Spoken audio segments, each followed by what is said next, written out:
उमाशंकर कठेरिया जी, श्रीमती गीता शाक्य जी, श्री राम मिश्र जी, प्रेम कुमार गुप्ता जी, श्री प्रमोद अग्रहरी जी, आज जिनको जिताने के लिए मैं आया हूं, ऐसे हमारे प्रत्याशी श्री लाखन सिंह राजपूत जी, और आज दबियापुर में यहां पर इतनी बड़ी संख्या के अंदर उपस्थित प्यारे भाइयों, बहनों, माताओं और मेरे जिगर के टुकड़े जैसे ही युवा मित्रों, आप सभी को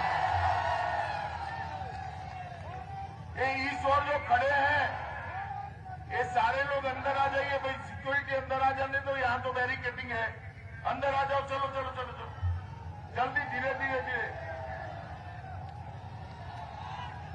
पुलिस के मित्रों को अंदर आ जाने दे, अरे रोको मत भाई, धीरे धीरे अंदर आ जाओ, सभी लोग आगे आ जाओ, चलो।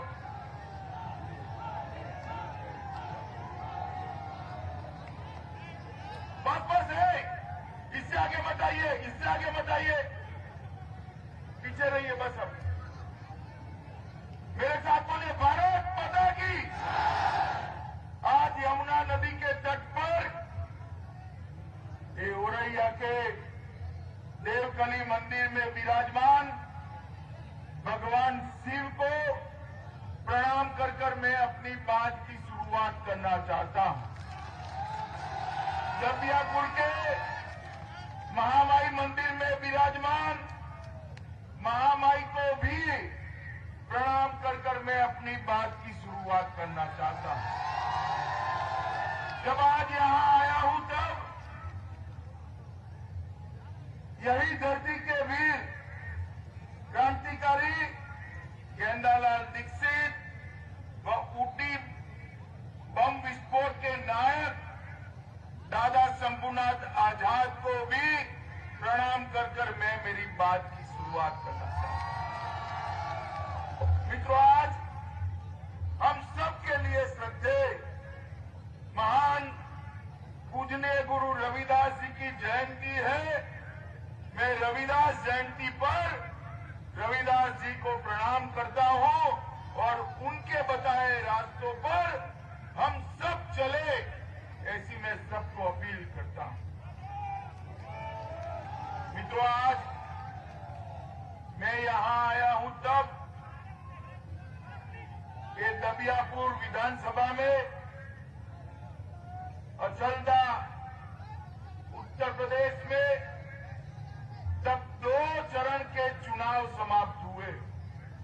आप लोगों को जानना है 2 चरण के चुनाव में क्या होने वाला है, जानना है क्या? जरा जोर से बोलो, जानना है क्या? पहले और दूसरे चरण में समाजवादी पार्टी और बसपा का सुपड़ा साफ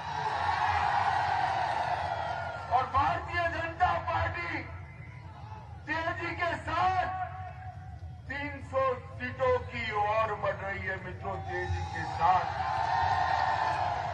और आज जब तीसरे चरण के प्रचार के लिए मैं आया हूं, लाखन सिंह जी को जिताने की अपील करने के लिए मैं आया हूं,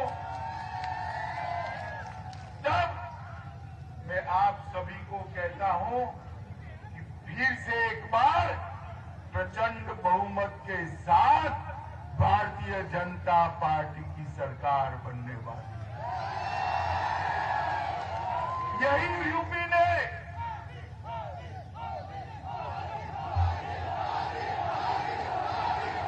मुझे बताओ भाई, बोलो भारत माता की। मुझे बताओ भाई, 2014 में कौन जीता? भाजपा जीती या नहीं जीती? 2014 में कौन जीता? 17 में कौन जीता?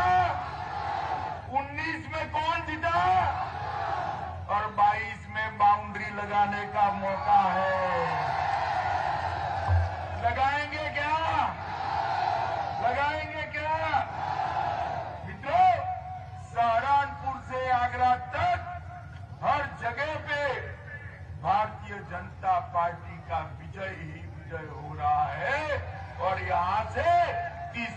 टीकाकरण की भी शुरुआत। भाई, आप सभी लोग मुझे बताओ, कितने लोगों ने वैक्सीन लिया है? हाथ ऊपर करो तो। सबने लिया ना? जब वैक्सीन मोदी जी लेकर आए तो ये अखिलेश बाबू कहते थे ये तो मोदी वैक्सीन है, मत लीजिएगा।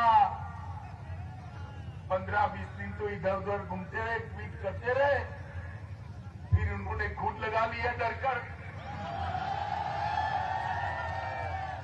मगर एक बात मुझे बताओ माताओं, भाइयों, बहनों, अगर मोदी जी ने 130 करोड़ लोगों को और यूपी के 22 करोड़ लोगों को वैक्सीन न दिया होता तो आज हम तीसरी लहर में सुरक्षित होते क्या? होते क्या? जोर से बोलो, होते क्या? मोदी जी ने 130 करोड़ लोगों को वैक्सीन देकर देश की जनता को सुरक्षित करने का काम भारतीय जनता पार्टी के नेता नरेंद्र मोदी। इतना ही नहीं, नरेंद्र मोदी जी ने, बोलो भारत माता की, इतना ही नहीं, नरेंद्र मोदी जी ने जब कोरोना आया पूरी दुनिया में ये सवाल था कि लोगों की रोजी रोटी बिखर गई, लॉकडाउन हो गया, ऑटो नहीं चलती है, रेल पटरी नहीं चलती है, कल कारखाने बंद हो गए, मजदूरी बंद हो गई, गरीब क्या खाए? मित्रों, मोदी जी ने देश के 80 करोड़ गरीबों को और यूपी के 15 करोड़ गरीबों को 2 साल तक 5 किलो अनाज मुफ्त में देने का काम नरेंद्र मोदी जी ने। और हमारे मुख्यमंत्री योगी आदित्यनाथ जी ने गेहूं के साथ साथ तेल और नमक और दलहन देने का काम कर गरीब के घर का चूल्हा चालू रखा है। मित्रों, चालू रखा है। ये जो अखिलेश है, उन्होंने अपनी पार्टी का नाम तो समाजवादी पार्टी रखा है।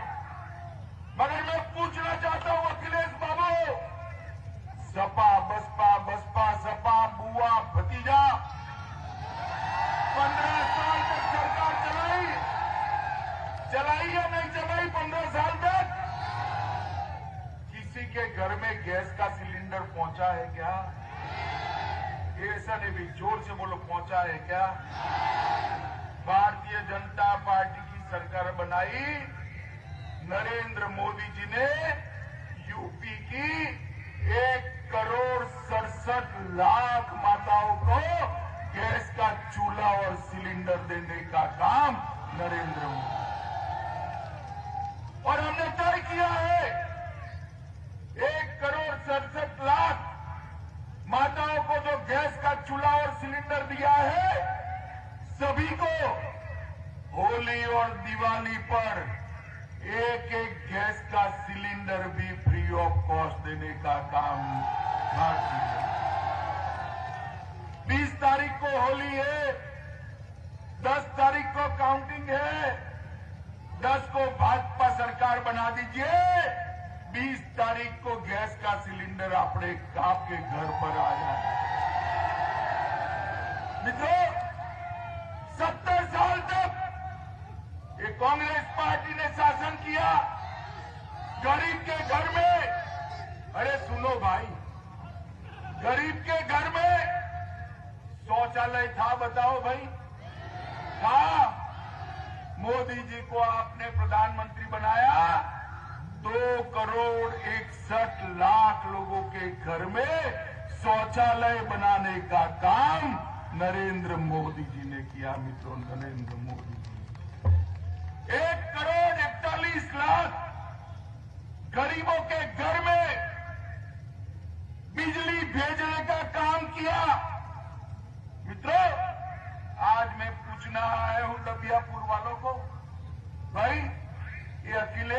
उनके शासन में बिजली रानी कभी 24 घंटा आपके घर में आती थी क्या? अरे इस और बोलो भाई, आती थी क्या? अब योगी आदित्यनाथ के शासन में शहरों में 24 घंटा, गांव में 22 घंटे से 24 घंटा बिजली पहुंचना शुरू हो गई। मित्रों, आज मैं जब यहां आया हूं तब गरीबों को घर देने के लिए मोदी जी ने उत्तर प्रदेश में 82 लाख से ज्यादा गरीबों के घर बनाने का काम किया। 2,54,00,000 किसानों को प्रति साल 6,000 रुपया, मतलब 37,500 करोड़ रुपया सीधा इनके बैंक अकाउंट में डालने का काम भारतीय जनता पार्टी की सरकार। 15 करोड़ गरीबों को 5 लाख का पूरा स्वास्थ्य का खर्चा आज नरेंद्र मोदी सरकार उठा रही है। मित्रों, गरीब के बंदा, आज गरीब के घर में गरीब मां का बेटा बेटी बच्चा बीमार हो जाए तो वो असहाय नहीं है। मोदी जी का कार्ड है, 5 लाख रुपया इसको अस्पताल में सीधा जमा हो जाता है। मित्रों, ये काम भारतीय जनता पार्टी की सरकार ने। माताओं, भाइयों, बहनों, मुझे बताओ, इसमें से कुछ भी अखिलेश की सरकार ने किया था क्या? जरा जोर से बोलो, किया था क्या? भारतीय जनता पार्टी की सरकार ही ऐसी सरकार है जो गरीबों के काम करती है। और आज मैं आपको कहकर जाता हूं, 10 तारीख को भाजपा को प्रचंड बहुमत से जिताइए। 5 साल तक किसी भी किसान को बिजली का बिल भरना नहीं पड़ेगा। उसको मित्रों, बहुत बड़ी घोषणा की। ये सपा बसपा के बहन जी और ये बबुआ दोनों लोग शासन करते थे। इतने बड़े उत्तर प्रदेश राज्य को, इसकी अर्थ व्यवस्था को चरमरा कर रख दिया था। उत्तर प्रदेश का अर्थतंत्र देश में 7वें नंबर पर था। कौन से नंबर पर था? एक 5 ही साल में योगी जी ने 7वें नंबर से दूसरे नंबर पर ला दिया। अरे ताली मत बजाओ, ताली मत बजाओ। एक और 5 साल दे दो, दूसरे नंबर से पहले नंबर पर ले जाने का काम। मित्रों, भारतीय जनता पार्टी विकास के लिए ढेर सारा काम करती। हमने अगले 5 वर्ष में 3,000 करोड़ के खर्च से नंद बाबा दुग्ध मिशन के तहत हर किसान को डेयरी से जोड़ने का निर्णय किया है। मित्रों, डेयरी से जोड़ने का निर्णय किया है। और इसके साथ साथ हम यहां पर कानून और व्यवस्था की स्थिति भी ठीक बनाए। मुझे बताओ आप जरा, कहीं पर भी कोई माफिया आपको परेशान कर सकता है क्या? आपकी जमीन कब्जा सकता है क्या?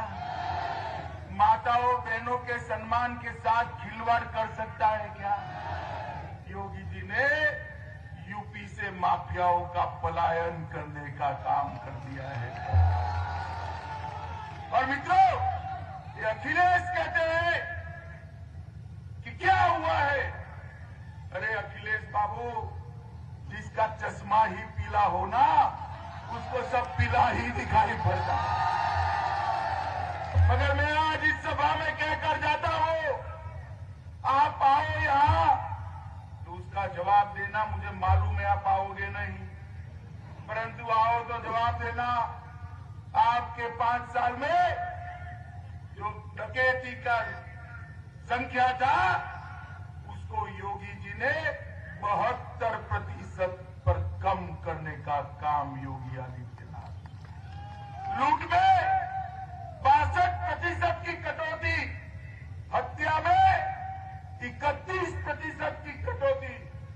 अपहरण में 29% की कटौती, बलात्कार में 50% की कटौती करने का काम ये भारतीय जनता पार्टी की सरकार ने किया। और हमारे विधायक जी है, ये पूरे 5 साल क्षेत्र में लगे रहे। औरैया में स्वास्थ्य सुविधा को बढ़ावा देने के लिए, औरैया के बच्चों को डॉक्टर बनाने के लिए एक मेडिकल कॉलेज औरैया में बनाने की शुरुआत भारतीय जनता पार्टी ने कर दी। औरैया से दबियापुर रोडवेज बस सेवा के लिए बस स्टेशन बनाने की शुरुआत कर दी। दबियापुर में 4 लेन बाईपास प्रस्तावित है। यहां कोर्ट के लिए भी भूमि अधिग्रहित करकर अगले 1 साल के अंदर कोर्ट बनाने का काम भी समाप्त करने वाले। शेरगढ़ तक 4 लेन रोड प्रस्तावित है। अक्सरदा और पाता में रेलवे ओवरब्रिज बनाने का काम किया है।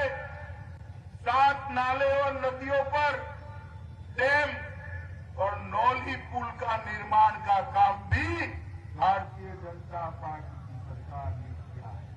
और इस जनपद के अंदर 4 ऑक्सीजन प्लांट लगाए हैं और एक ही जनपद में 5 ही साल में 220 पंचायत भवन का निर्माण हुआ। मैं तो हमारे लोगों को बधाई देना चाहता हूं भाई, इतना तो मैं मेरी विधानसभा में भी नहीं कर सकता था, इतना हमारा विधायक। हाल ही में बिना रिफाइनरी से पनकी कानपुर तक, पीओएल टर्मिनल तक मल्टी प्रोडक्ट पाइपलाइन डालने का काम हमने किया है। और ये जो हमारा बिठूर है, नाना साहब पेशवा का जो स्थान है, वहां पर डिफेंस कॉरिडोर बनाने का काम हमने किया है। मित्रों, आपको मालूम है अखिलेश की सरकार थी, जब उत्तर प्रदेश के अंदर गोलियां और छर्रा बनते। अरे सुनो, देख लिया अरे देख लिया सुनो। उत्तर प्रदेश में जब अखिलेश की सरकार थी, यहां कट्टे और छर्रे बनते थे या नहीं बनते थे? अब भारतीय जनता पार्टी की सरकार आई है, यहां गोली की जगह गोले बनने लगे हैं जो पाकिस्तान पर चलने वाले हैं। ये परिवर्तन 5 साल के अंदर भारतीय जनता पार्टी की सरकार ने किया है। मित्रों, शिक्षा के अंदर 10 नए अंतर्राष्ट्रीय यूनिवर्सिटी बनाए गए, 51 नए कॉलेज और 80 कॉलेजों को बिल्डिंग बनाए गए, 40 मेडिकल कॉलेज बनाए गए, 28 इंजीनियरिंग कॉलेज बनाए गए, 26 पॉलिटेक्निक कॉलेज बनाए गए और 771 कस्तूरबा गांधी विद्यालय बनाए गए। माताओं, भाइयों, बहनों, ये सब तो किया ही। बोनस में मोदी जी ने देश को सुरक्षित करने का काम किया है। मित्रों, सुरक्षित